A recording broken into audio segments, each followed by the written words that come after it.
This is the DS Arms SA58 Voyager. This is the cast receiver version of the standard SA58, or FAL for all intensive purposes. The standard SA58 is a forged receiver. This is a cast receiver. It comes in about $600 cheaper. So this is a little booklet that comes with the rifle. This is pretty much the one I have. It's a 18-inch barrel. I just thought it looked the best compared to the 16 or the 21. Here's a little look at it.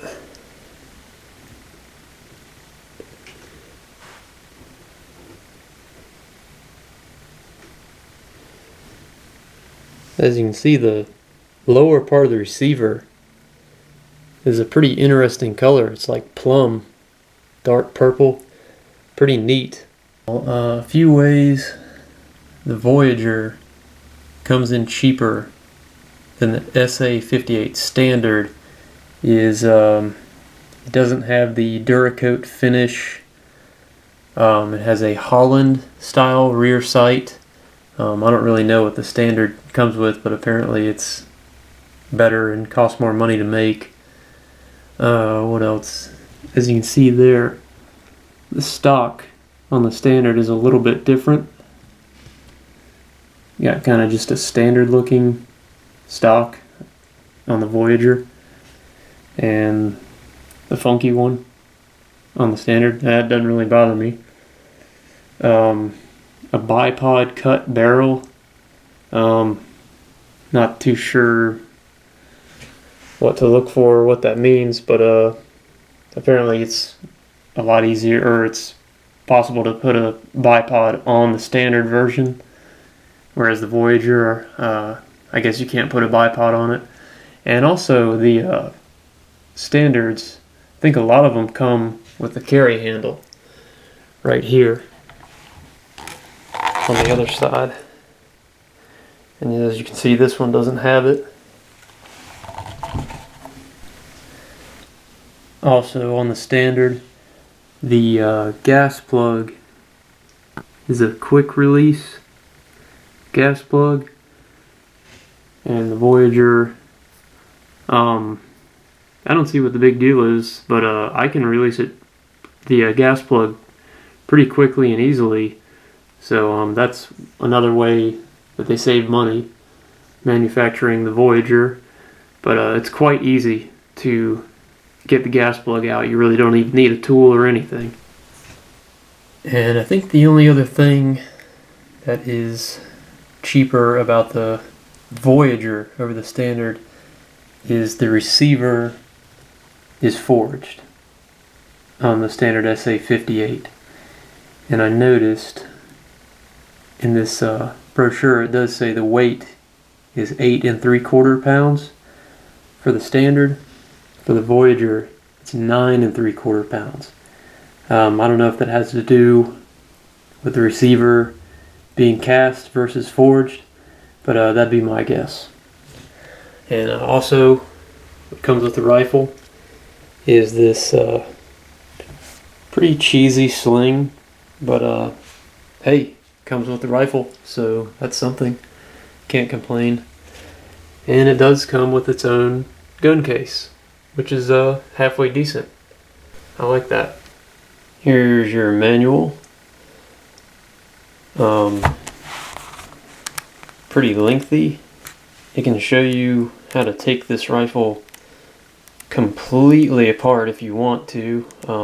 Lots of illustrations, and it's 100% in English, which is kind of cool.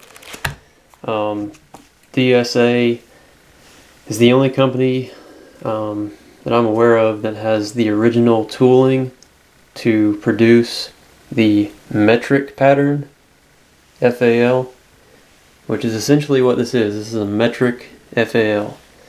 There's also an inch pattern, and there's just a few subtle differences.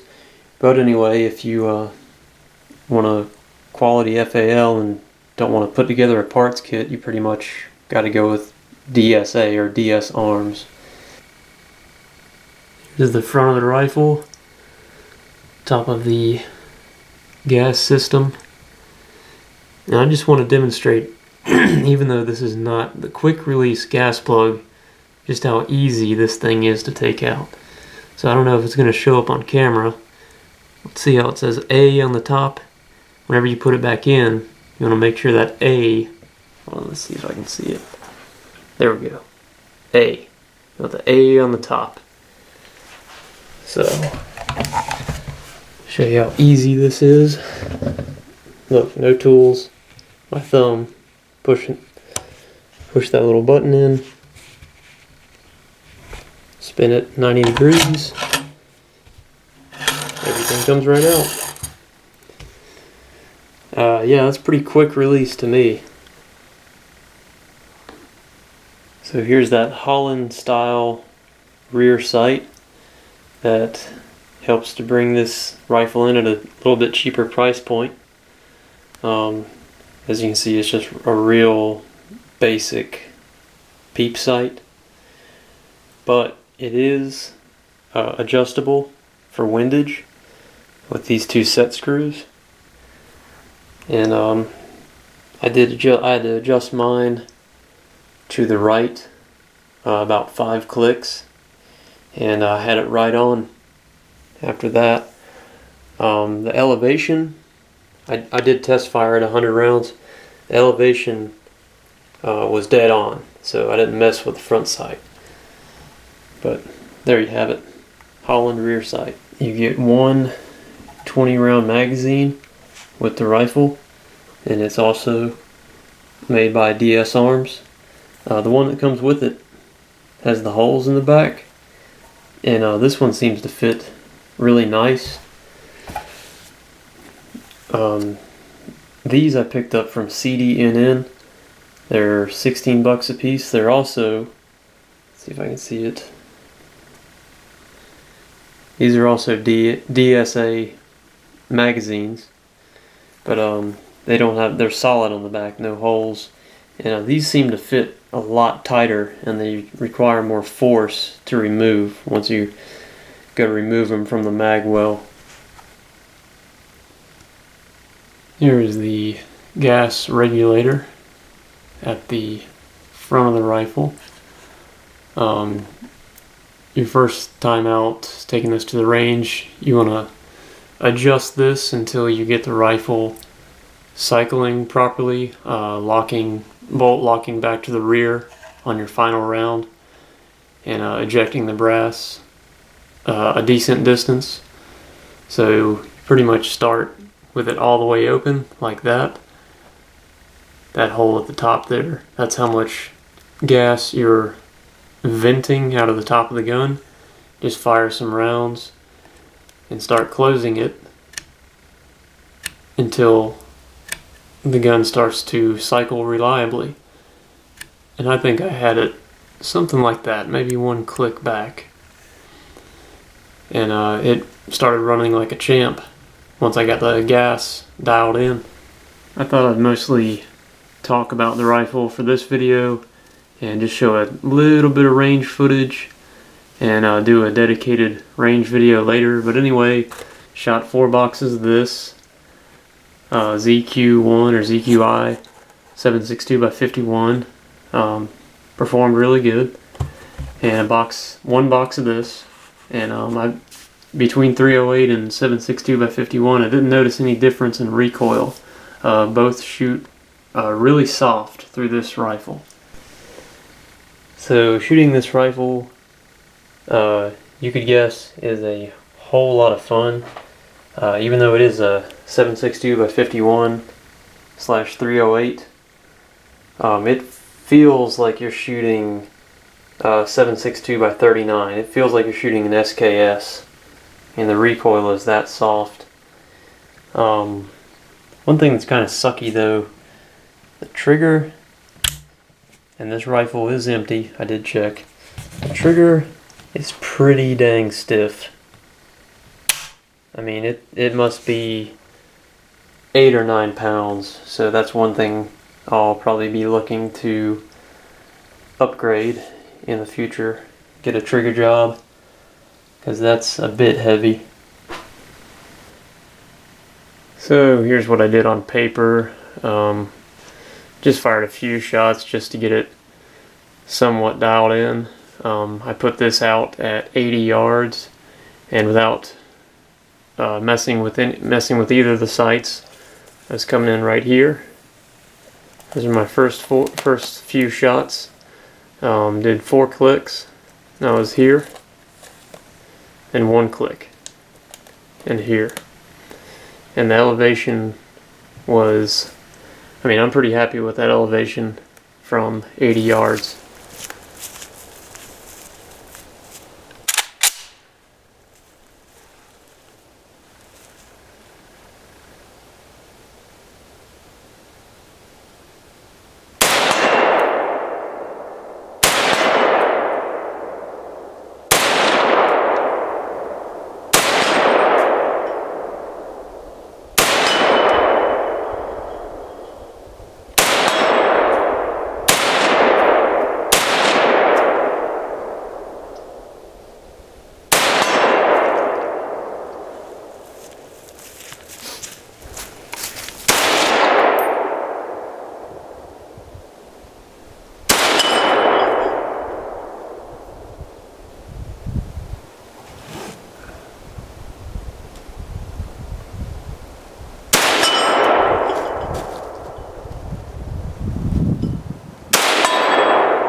.308 Winchester this time.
crushed it.